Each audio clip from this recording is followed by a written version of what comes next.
దివంగత పారిశ్రామికవేత్త రతన్ టాటా అంటే లక్షల కోట్ల సామ్రాజ్యానికి అధిపతి అనే కాదు, ఒక మహోన్నత మానవతామూర్తిగా, సమాజ సేవకుడిగా పేరు సంపాదించుకున్నారు.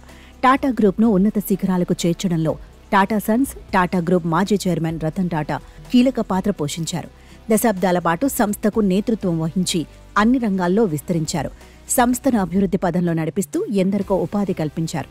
అయితే గతేడాది అక్టోబర్ 9న ప్రాణాలు విడిచిన రతన్ టాటా ఆయనకున్న వేల కోట్ల ఆస్తిని తన వద్ద పనిచేస్తున్న వారికి పెంపుడు సున్నకాలకు ఇస్తూ వీలునామా రాసిన విషయం తెలిసిందే. కాగా తాజాగా బయటకు వచ్చిన మరో వీలునామా చూసి ఆయన సన్నిహితులు ఆశ్చర్యపోయారు. అందులో ఓ రహస్య వ్యక్తికి తన ఆస్తిలో 500 కోట్లు ఇవ్వాలని రతన్ టాటా పేర్కొన్నట్లు తెలుస్తోంది. అయితే ఆ రహస్య వ్యక్తి జంషెడ్పూర్కు చెందిన ట్రావెల్స్ వ్యాపారవేత్త మోహిని మోహన్ దత్తా అని పలు మీడియా వర్గాలు పేర్కొంటున్నాయి. మోహన్ దత్తా 6 దశాబ్దాలకు పైగా రతన్ టాటా దగ్గర నమ్మకంగా పనిచేశారు. తాజ్ గ్రూప్ ఆఫ్ హోటల్స్ లో భాగమైన తాజ్ సర్వీసెస్ తో 2013 నుంచి మోహన్ దత్తాకు చెందిన స్టాలియన్ ట్రావెల్ ఏజెన్సీ కలిసి పనిచేస్తోంది.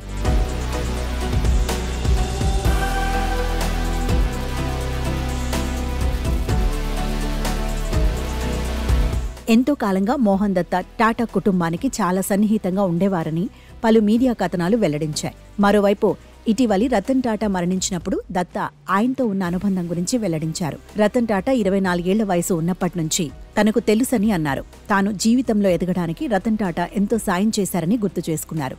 డిసెంబర్ 2024లో ముంబైలోని ఎన్సీపీఏలో నిర్వహించిన రతన్ టాటా జన్మదిన వేడుకలకు మోహన్ దత్తాను కూడా ఆహ్వానించినట్లు సమాచారం. ఇక రతన్ టాటా మరణానంతరం బయటకు వచ్చిన వీలునామాలో 3 దశాబ్దాలుగా తన వద్ద పనిచేస్తూ తోడుగా ఉన్న వ్యక్తిగత సహాయకులు రాజన్ షా, సుబ్బయ్య, పెంపుడు సునకం టిటో పేర్లను చేర్చినట్లు తెలుస్తోంది.